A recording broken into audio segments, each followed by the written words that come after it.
थकित को शांति का वचन। भाई भगत सिंह के द्वारा मार्च 19। एलिसा ने कहा, तुझ में जो आत्मा है उसका दूना भाग मुझे मिल जाए।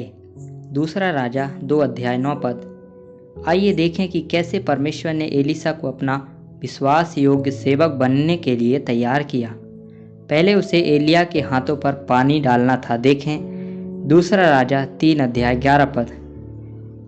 PhD या किसी अन्य डिग्री की पढ़ाई की तुलना में ऐसा कार्य अधिक लाभदायक है। कई लोग जो अपनी डिग्री प्राप्त करने के लिए कठिन अध्ययन करते हैं, संदेह से भरे होते हैं। वे अच्छी तरह से अध्ययन कर सकते हैं और बहुत कुछ सीख सकते हैं, लेकिन वे विश्वास में कमज़ोर रहते हैं। जब यहोवा ने एलिसा को बुलाया तो वह 12 जोड़ी बैलों से हल जोतने के कठिन कार्य में लगा हुआ था। पहला राजा 19 अध्याय का 19 पद। इसलिए एलिसा सोच सकता था कि अब वह एलिया के हाथों पर पानी डालकर अपना समय बर्बाद कर रहा है।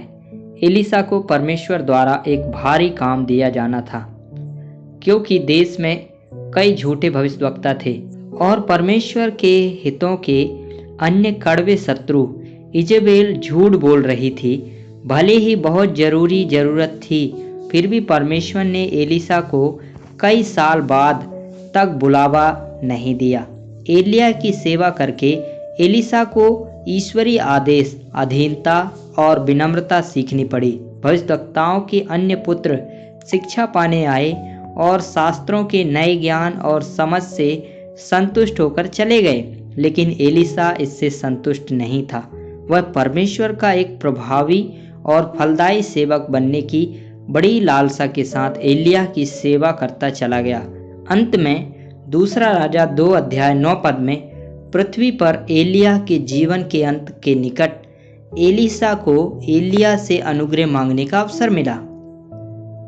उसने लोकप्रियता या सांसारिक लाभ के लिए नहीं, बल्कि एलिया के आत्मा के दोगुने हिस्से के लिए कहा, क्योंकि वह परमेश्वर का विश्वास योग्य और फलदायी सेवक बनना चाहता था। हमें सावधान रहना चाहिए कि हमारे हृदय में गलत इरादे ना हों, यहाँ तक कि प्रभु की सेवा करने में भी, क्योंकि शैतान उन्हें हम में डालने की कोशिश करेगा ताकि यीशु की गवाही का अनादर हो और कलीसियाओं में भ्रम पैदा हो। आप झूठे भविष्यवक्ताओं को धन के लिए उनके प्रेम द्वारा हमेशा पहचान सकते हैं। उनकी आय चाहे जो भी हो, वे कभी संतुष्ट नहीं होंगे। वे लोगों से पैसे वसूलने के लिए अपनी ज़रूरतों के बारे में लगातार इशारा करते रहेंगे या किसी तरह का संदर्भ देंगे। ऐसे लोगों के सामने आने पर आपको सावधान हो जाना चाहिए। कुछ प्रचारक हैं जो दावा करते हैं कि उनके पास चंगाई का वरदान है। वे उपचार के अपने वरदान को व्यापक प्रचार देने के लिए आकर्षक पोस्टरों में खुद को विज्ञापित करते हैं। साथ ही ये लोगों से पैसे ऐंठने के लिए तरह तरह के हथकंडे अपनाते हैं।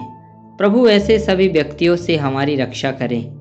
जिस क्षण हम अपने हृदय में मनोरंजन, पैसे के लिए प्रेम देखते हैं, शैतान हमें किसी ऐसे स्थान पर ले जाएगा जहां हम इसे भरपूर मात्रा में प्राप्त कर सकते हैं। यदि हमें लोकप्रियता के लिए गुप्त प्रेम है, तो शैतान हमें उन लोगों की ओर आकर्षित करेगा जो हमारी चापलूसी करते हैं, और इस प्रकार हम परमेश्वर की इच्छा से भटक जाएंगे। शैतान के पास हमारे अपने हृदयों में हमें धोखा देने की शक्ति है। हमारी निरंतर प्रार्थना होनी चाहिए, हे प्रभु, मेरे हृदय से सभी अयोग्य और गलत मनसा को हटा दें और मुझे अपना आत्मा से भरा सेवक बना लें, जिसे आप कभी भी कहीं भी उपयोग कर सकते हैं।